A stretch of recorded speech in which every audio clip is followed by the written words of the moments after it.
O assassino, eu vi que você não quer falar o nome dele. Não dou ibope. Isso. O assassino da Daniela estava conversando com a Glória Maria e dando várias versões. Então, às vezes, então vamos voltar para esse ponto, porque tem muita coisa para contar desse caso. Pode ser assim? Claro, você viu. Porque a gente deu uma barrigada aí pro documentário. Pacto Brutal, participei. É? Eu não assisti ainda. Vale a pena. Vale a pena, Igão. Não sei se você pegou esse momento, assim, né? É da minha geração. Foi em que ano isso daí? 1992. Não, o assassinato foi em 93, né? Não, 92. Eu tinha... Tá fazendo 30 anos. Foi em 92. Dezembro de... 27, 28 de dezembro, né? 27 de dezembro. De 92. Eu tinha 7 anos. Eu Era lembro vagamente... Foi uma comoção, Eu né? lembro vagamente dessa comoção e como foi um absurdo tudo isso e tal... Eu preciso ver esse documentário. E é legal você ver pelo seguinte, que o documentário, ele não veio trazer versões. Ele já foi julgado. Isso. Ele veio trazer provas documentais, de testemunha, né? Que até hoje, muita gente, quando vai falar, fala assim, não era aquela atriz que tinha caso com o parceiro de trabalho? Nunca teve.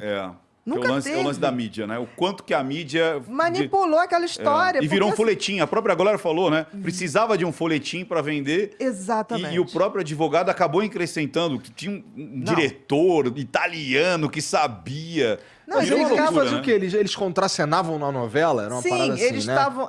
eles tinham... Era um par, né? Que, na realidade, o par romântico da Dani era o Fábio Assunção. Seria o Fábio Assunção, já estava na sinopse da novela.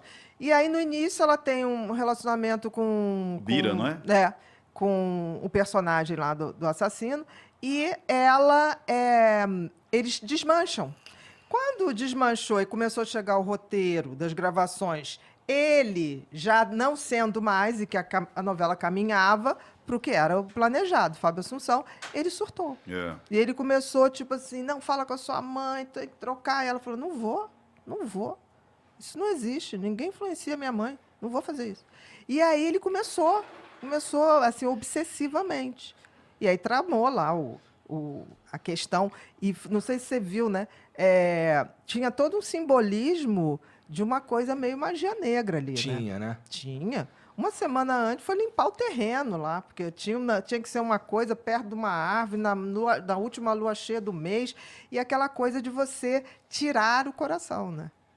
Aquilo é uma oferenda, né? Na época, nunca se tocou muito nisso, porque era tão Dessa difícil. parte eu não sabia. Você vai entender. A gente não pode dizer que é isso. Agora, que aquilo foi totalmente ritualizado, planejado, é uma coisa incrível. Você vai ver ali que aquilo tinha um determinado fim. E ele tinha umas histórias de levar uma entidade para o teatro. Tinha umas coisas muito esquisitas. Eu assisti, né, o episódio. Eu fiquei muito feliz quando você apareceu lá. Eu falei, a doutora Beatriz ali e tal, dando sustentação, né, para dizer o que estava acontecendo. E a Paula Tomás, ela ia assistir ele nos Leopardos, né? Em tudo. E aí levava uma Nossa Senhora. Só que dentro dessa Nossa Senhora, pessoas que conviviam lá com eles, aquilo era como se fosse um disfarce. Então, dentro tinha objetos, tinham símbolos incrustados dentro e ela colocava, e toda vez que ele ia fazer alguma coisa, ela ia com essa Nossa Senhora e abria a bolsa e colocava ali. Ele também tinha uma imagem esquisitíssima, que as pessoas tinham muito receio no camarim dele. Tinha existia uma ritualização, uma religião ali. A gente não sabe qual que é definida, mas existia um pacto religioso, vamos dizer assim. Exatamente. E ele tudo isso que acontece é para que ele consiga obter o sucesso, exatamente, né? Exatamente, a qualquer custo. Qualquer custo. Eu li em algum lugar, assim, porque esse caso, com esse documentário, voltou, né? E ele fez uns vídeos, ele falou umas paradas e tal. E eu não lembro, mas era um outro ator falando que trabalhou com ele na época. Maurício Matar? Talvez, que acho que foi. Parece que ele falou pro Maurício, se é que foi o Maurício, eu não lembro, mas talvez tenha sido, que ele faria qualquer coisa para ter sucesso, ele transaria com qualquer pessoa que Mas ele tivesse. fez, né? Fez, né? Fez de tudo. Tipo assim, muitas coisas. É claro que um cara desse tem passado. Eu sempre digo isso. Um psicopata não nasce quando faz o primeiro crime. Ele já tem várias outras coisas. E quando a gente vai na história pregressa dele, tem muita história. Tem muita história. Só que tem que, na época, pessoas envolvidas, pessoas muito conhecidas na época, não quiseram depor para não se expor. Mas tinha muita história. E a Paula Tomás, a gente estava até conversando lá. E eu acho que não vão dizer nunca, entendeu? Mas tem muita história pregressa dele. E perguntaram... Como é que tu sabe que tem muita história pregressa se eles não vão dizer nunca? Tu estudou profundamente isso aí? Olha, chegou uma época na minha vida, depois que eu lancei o Mentes Perigosas, a ex... Porque, assim, ele casou com a Paula, depois casou novamente com uma outra mulher que se chamava Paula, e o Tomás é dele. Então, reproduziu o nome. Uhum. Aí teve uma hora que se separou. E aí ele começou a namorar uma outra pessoa. Essa outra pessoa entrou em contato comigo do nada, assim, nos directs da vida aí das redes sociais, e começou a falar, ele não mudou nada, ele é isso, isso, isso. Me falou de coisas que aconteciam na igreja que ele frequenta hoje. E aí chegou uma hora que eu falei, olha, eu posso te ouvir, mas eu não posso fazer nada. É uma decisão sua. Você está com ele, né? Aí depois, muito tempo depois, ela falou assim, não, me separei, aquilo é uma maluquice, tem umas coisas muito esquisitas. Eu falei, para e pensa, né? Porque quem sou eu para falar alguma coisa? Mas eu senti que ela queria que eu tomasse uma atitude. Eu não posso tomar uma atitude, até porque era a vida dela. Uma então, atitude? Que atitude que ela queria que não você sei, tomasse? as pessoas acham, né? Atribuem tipo, a gente... Ou que você vai poderes, pulverizar, poderes vai postar... Eu faço uma análise. Para denunciar um crime lá lá no Maranhão, um crime, sabe? Tipo assim, eu não sou da polícia. Quem denuncia o crime é quem sofreu o crime. Uhum. Entendeu? Eu não posso, olha, vou denunciar. Não é bem assim que funciona. Bia, olhando, lógico, não querendo fechar diagnóstico, longe disso, mas opinião. Como a gente sempre falou, a gente pode ter opinião. Pela sua opinião profissional, você tem mais medo da Paula Tomás ou do outro? Mais dela, da assassina. Que, dicas de passagem, é de uma frieza inacreditável. Ela era o poder por trás dele. Ela que pautou toda a carreira dele. E ela topava essa coisa da relação aberta para que ele fosse à caça. Mas tudo tinha que reverter para o casal. Então, e se você pensar bem, ele no júri, por exemplo, Igor, ele é tão exibicionista, tão narcisista, que ele no júri, ele simplesmente deu um show. Ele pegou ali o palquinho, que é um júri, e ele começou a fazer a voz da Dani, a voz da mulher, a voz dele, encenar aquilo. Foi patético. E ali todo o juiz ficou muito impressionado com aquilo, porque ele não estava nem aí mesmo. Ele aproveitou para fazer a cena dele. A outra, até hoje, diz que nunca esteve lá. Apesar de ter sido condenada, porque tem provas que ela estava lá. Né? O advogado Hugo, que já faleceu, né? Reconheceu, né? E ela diz, eu nunca estive lá. Eu nunca estive lá. Você sabe, Igor, que essa parte da... Ela é de uma frieza... Essa parte da encenação foi bem interessante. Quando eu fiz a análise... Puta, eu não vi essa porra. Vai vendo, eu fiz a análise de... Tem que ver, porque é uma aula de psicopatia, né? É uma aula de você ler os autos, de tudo que foi feito para não se chegar à conclusão, como as testemunhas foram... como é que se diz? Para não falar. Coagidas. Foram coagidas, né? Pessoas simples, que viram ele dando soco nela e jogando ela dentro do carro. Porque as pessoas diziam, por que aquela menina foi encontrar com ele num terreno baldio? Nunca foi. Já foi desmaiada. Né? Foi levada, não foi encontrar com ninguém, entendeu? Essa parte que ele faz a encenação no tribunal do júri, você sabe que a Glória entrou em contato comigo porque foi assim, ele fez a entrevista com o Marcelo Rezende em 2012. Lembro. Eu fiz essa análise do Marcelo Rezende em 2012 em 2016. E quando eu faço a análise, mas foi assim, eu coloquei poucas horas, eu recebo um e-mail da Glória. Na realidade, ela entrou em contato pelo Facebook pedindo, me dá um e-mail. Falei, pronto, vou ser processado. Aí eu dei um e-mail, ela mandou um e-mail desse tamanho, mandando o processo. Não o processo. Não, esclarecendo os fatos. Ela mandou foto, mandou depoimento, perícia, um monte de coisa. E eu não estava entendendo nada, mas foi assim mandou um monte de coisa. Aí eu falei assim, Glória, você é mãe. Se você quer que eu tire a análise, eu tiro agora. E ela falou, não, é o contrário. Eu queria que você estivesse lá no tribunal do júri. Porque o que você está materializando aqui, que eu fiz a análise da linguagem silenciosa, a gente viu lá, só que a gente não conseguiu traduzir em palavras. Exatamente. Porque ele fez um psicogeográfico. Ele se colocava na cena. Então, assim, quando ele conta assim, não, naquele dia eu fui no shopping, aí não sei o quê, a Paula estava no carro e blá, blá, blá, fomos em onde, deixei a Paula não sei o quê, papá. Aí quando vai para aquela cena que eu acho que até hoje Ele ninguém... desvia, ele deriva. Ele chega e fala Sabe assim, a coisa da não, mentira? aí eu estava aqui... Aí ela entrou por aqui, eu dei uma gravata, ela tropeça, É, isso aí eu mesmo. digo, não! Aí a Paula fala, eu vejo um lampejar de uma faca e não sei o quê. Eu falo, meu Deus, o que você fez? Eu falo, cara, esse cara tá atuando. Claro. E ele estava atuando na terceira pessoa, ou seja, ele se colocou dentro da cena, porque uma das características é para você não errar a mentira. Porque se você coloca-se dentro da cena, fica mais fácil para você lembrar o que você planejou. Aí ela falou, ele fez isso lá, Ricardo. Ele fez isso lá, a Glória contando. Aí a gente trocou alguns e-mails e tal, e foi exatamente isso. O quanto que ficou, assim, patético. Só que, se você pega uma pessoa que não tem um pouquinho de perspicaz, você fala, cara, isso é verdade, olha quantos detalhes. Tá falando a verdade, olha quantos detalhes. E quem mente bota muito detalhe para tentar fugir. Então começa, mas o que você estava fazendo? Não, aquele dia eu estava de roupa branca, né?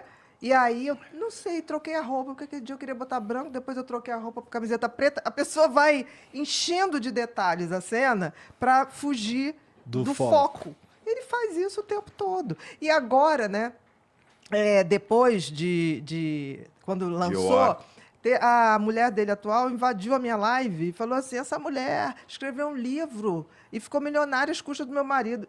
Não, é mega, né? Porque querer dizer que eu fiz Mentes Perigosas em homenagem ao marido dela tá louco, né? Tipo assim, ali tem Suzane, tem Nardoni, tem tudo, entendeu? Tem o Roger Abdelmaci, tem tudo, de A a Z.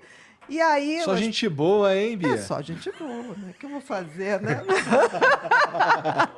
Mas todo mundo julgado, tá? Porque senão aí dá o processo, né? Julgado, condenado, bonitinho, julgado, daí você pode falar e tal. Aí eu posso, Sim. porque aí não tô mais influindo naquilo. Essa esposa dele, Bia, você acha atual? que... como essa que entrou na...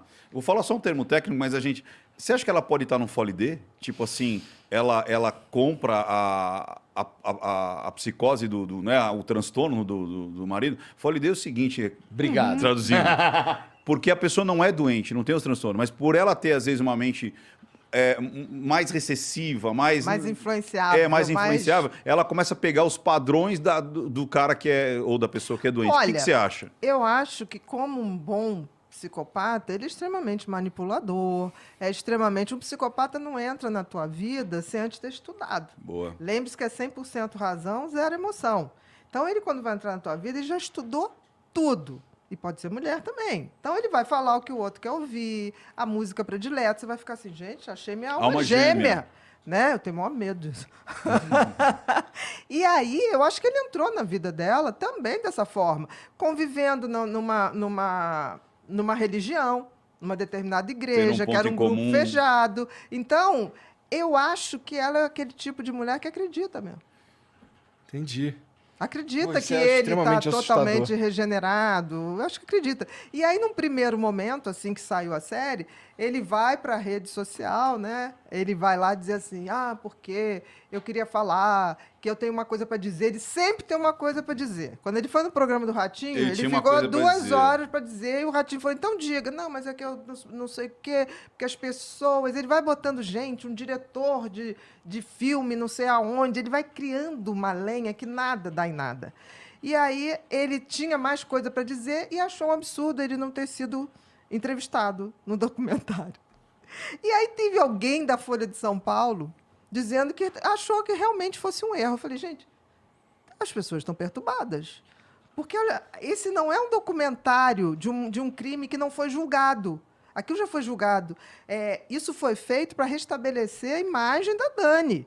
Porque até hoje ele inventou tanta história que tem gente que fala, não, mas ela teve um caso com ele. Ela teve não sei o quê. Não Putz, teve nada. Eu jurava que ela teve um caso com ele. Mas a você mídia. e a galera do Flamengo e do Corinthians. Então, isso foi para restabelecer uma verdade que está nos autos. Está lá, as testemunhas, tudo, tudo, tudo. E aí ele querendo dar a versão dele, não tem versão. Onde já se viu isso? Aí você vê com aquela arrogância, ele falando, não, me chamaram para falar, mas ninguém chamou nada. Ele tem a necessidade de falar. E aí o que aconteceu? A coisa foi tomando uma repercussão grande, né? Hoje já é o mais visto na América Latina, da Olha. HBO, né? E ultrapassando... HBO Max. Assistirei HBO hoje. Max. E não esperava o sucesso que ia ter, porque num streaming fechado, não é aberto. E a coisa estourou a ponto de estar sendo vendido em camelô, Eita! lá no Rio, na Uruguaiana. A última vez que isso aconteceu, gente, Saudades da Uruguai. Eu chamava de fonte quando era moleque. Exatamente. E aí, a última vez que aconteceu isso foi Tropa de Elite. É verdade. Caraca. Então, assim, quando eu vi, tipo assim, saiu no UOL, quebra a bolha da Elite e está sendo vendido, eu falei, gente, chegou no povo. Chegou ali, né, a verdade. O que aconteceu? Ele, depois de falar isso, veio uma avalanche de gente, ele foi, gravou, uma semana depois, um depoimento pedindo perdão. Que foi uma pressão da igreja, né? Eu fiz análise disso aí. Que não tem um sentimento de arrependimento. Dá pra ver que um cara é psicopata fazendo essas análises, Ricardo? Muitos Dá, indícios. Muitos indícios. Muitos Você consegue ver. indícios. Você consegue ver muitos traços.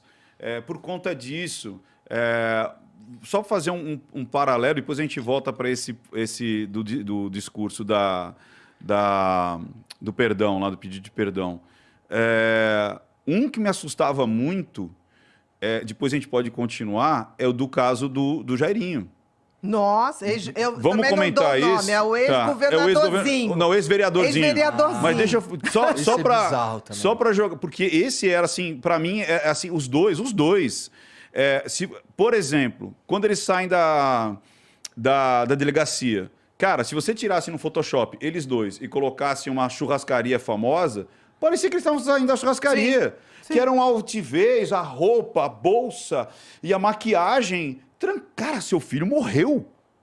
Tipo, morreu no seu apartamento. Ela foi pro cabeleireiro, para ir pro E ainda enterro. tirou selfie, que foi uma coisa que me incomodou demais. Isso. Porque, e mesmo agora, tem Acreditamos na Munique, alguma coisa assim, ou Todos pela Munique, um Instagram a favor você dela. Você não sabe. Aquele Instagram eu já mandei tirar. Da Por quê? Munique? Porque pegaram depoimentos meus, assim, Ah, falando sobre o Rivotril, por exemplo.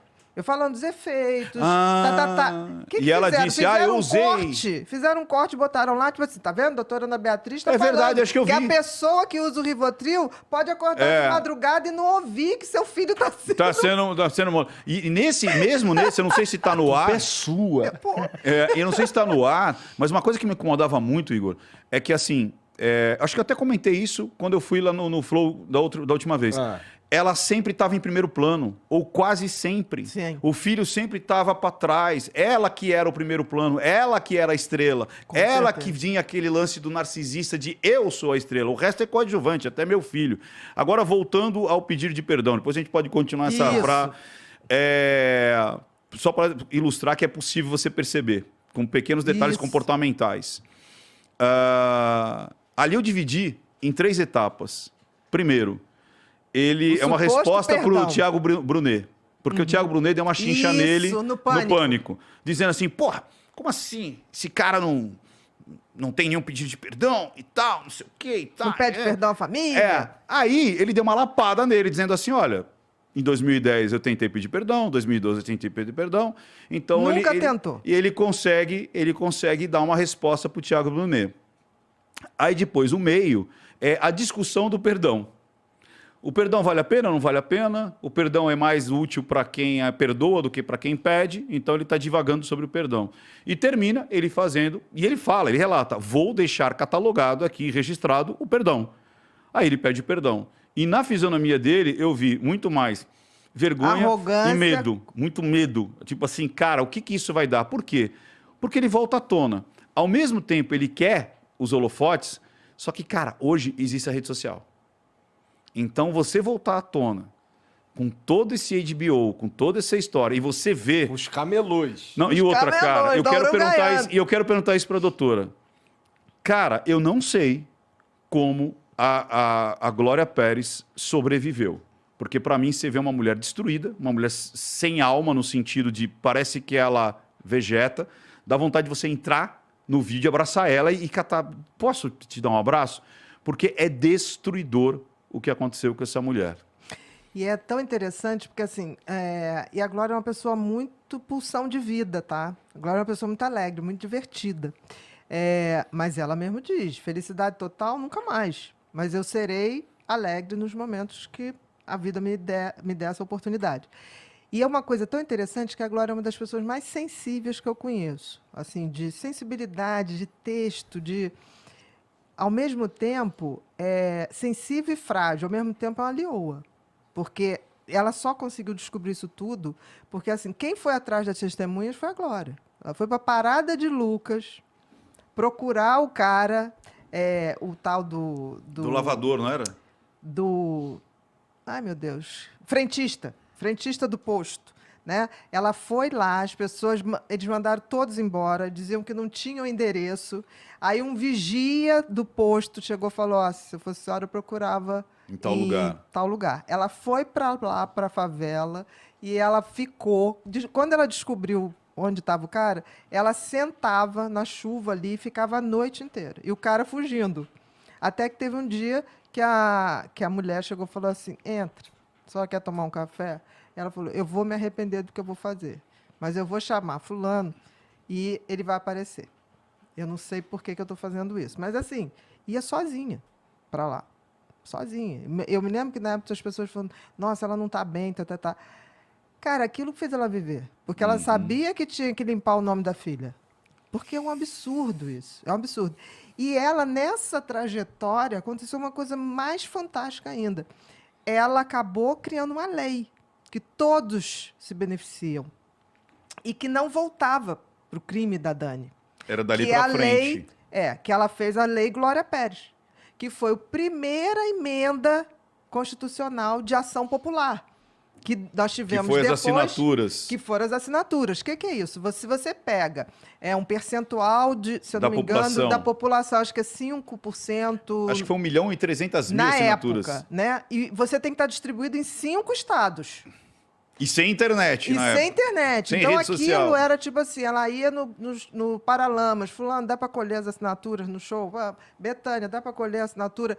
Todo mundo nessa mobilização. Ela conseguiu levar para Brasília, eles tiveram que votar, porque tinham um número, mas a partir dali, o que a Assembleia fez? Agora, para assinar essa coisa, vai ter que ter título de eleitor e identidade. Você sai de casa com título de eleitor?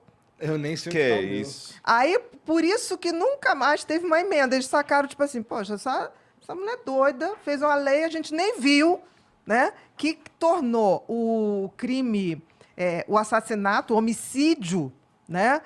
Crime hediondo, porque não era. Até essa lei, você matar uma ararajuba. Vamos supor que você entrou na floresta, pegou uma ararajuba e você, sem querer, matou a ararajuba. Se o fiscal do IBAMA te visse, matava o fiscal do IBAMA e saía correndo. Porque você seria preso por crime hediondo. Pela ararajuba. E não por ter matado o fiscal. O fiscal. Você entendeu a comparação? Você podia matar alguém, uma pessoa... não podia matar o pássaro. Matar o pássaro era crime hediondo. Eu acho que é mesmo. Mas a vida humana tem que estar, pelo menos, equilibrada. Com a ararajuba. Com a ararajuba, com a arara azul. loucura. Ou com periquito, seja o que for, gente. É vida. Né? E, a partir dali, a gente só foi ter a segunda lei de emenda popular, a lei da ficha limpa. Que aí já precisava 1.500.000, eu acho, mais ou menos, e precisava aquilo tudo, mas aí já tinha que ter título de eleitor, já tinha que ter identidade. Eles foram dificultando. Porque isso a gente não sabe. É previsto em Constituição que a gente pode se unir, e hoje pela internet, e a gente fazer um projeto de lei. Se os deputados não quiserem votar, não vota. Então, assim, nesse sofrimento todo, essa mãe ainda conseguiu dar para a gente o crime hediondo, que não tinha. Então, assim, todas as mães depois disso, as mães Jacari, as mães da Candelária, puderam ter a oportunidade de a morte de seus filhos ser um crime hediondo. Entendi. Olha, são 3 da tarde aqui, eu estou aqui na minha casa, na minha piscina, trabalhando apenas com o meu celular. E o melhor de tudo, sem precisar ter um chefe chato, um emprego que você ganha um salário que mal paga as suas contas. E o principal, ganhando mais que a média salarial no Brasil.